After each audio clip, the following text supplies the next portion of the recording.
Sitting by a tree, Alice is studying for her upcoming Chapter 7 psychology test. She is currently studying decision making, which is a special kind of problem solving in which all possible solutions or choices are known, and the task is to identify the best available choice. All of a sudden, she hears a ticking from behind. She turns around and discovers a white rabbit right behind her. Startled, Alice throws her book. Using her knowledge from studying psych, Alice needs to make her own decision. Study for the test or chase after the rabbit. Using a compensatory model, a rational decision-making model in which choices are systematically evaluated based on various criteria, Alice comes up with pros and cons of each choice. If she stays, she will get a good grade on the test, but if she chases after the rabbit, she can figure out what the rabbit is late for. Letting her curiosity take over, she decides to chase after the rabbit.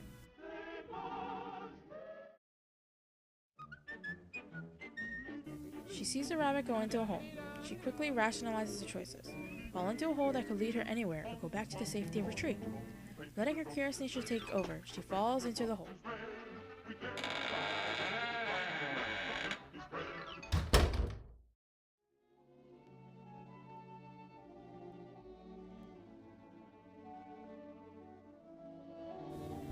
Alice finds herself in a room full of doors. She tries to open the doors, but only one door has a doorknob.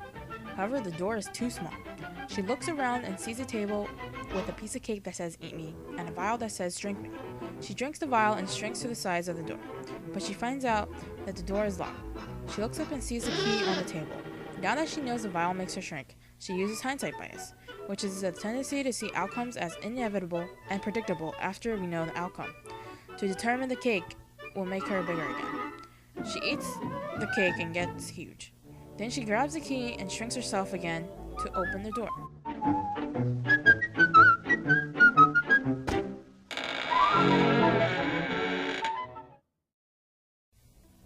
Alice enters Wonderland and sees the rabbit in a hurry once again.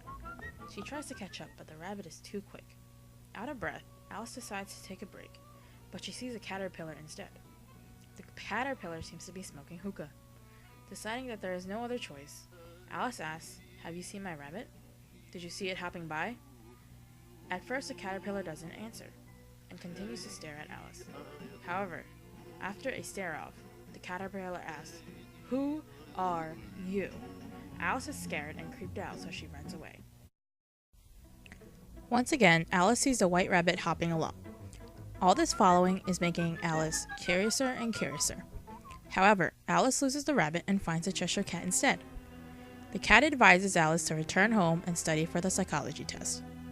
The cat tells Alice that studying will result in a good grade, and the good grade will aid her into being accepted to any college of her choice. After college, she will get a good job immediately.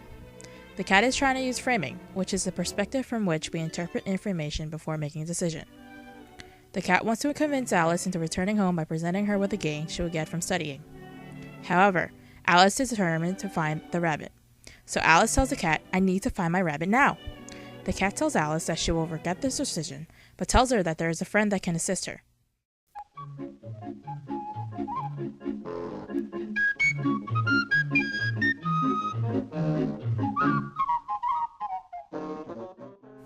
The Cheshire Cat leads Alice to the tea party. The Mad Hatter, March Hare, and Dormouse are sitting around the table. Alice categorizes them as a group of crazy hooligans by the use of representativeness. It is a heuristic by which a new situation is judged on the basis of its resemblance to a stereotypical model. The party introduces himself to Alice. The Dormouse is first. The tiny little mouse seemed useless to Alice because she used availability. It is a heuristic by which a judgment or decision is based on information that is most easily retrieved from memory. The Dormouse seems evil and manipulative. Therefore, Alice moves on to the next one, the March Hare. The March Hare seems a little off. Alice looks into his eyes and is creeped out by the craziness in them.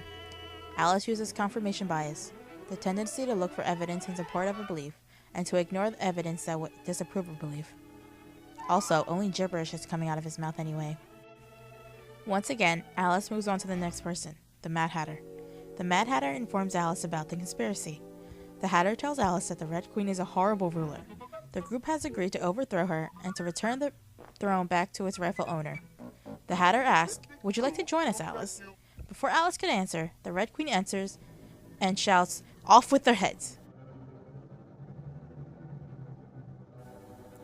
Alice uses counterfactual thinking, or thinking about alternative realities and things that never happened.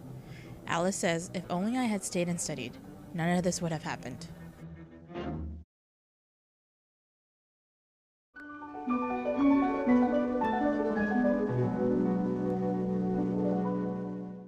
Why 什么不学习？笨蛋！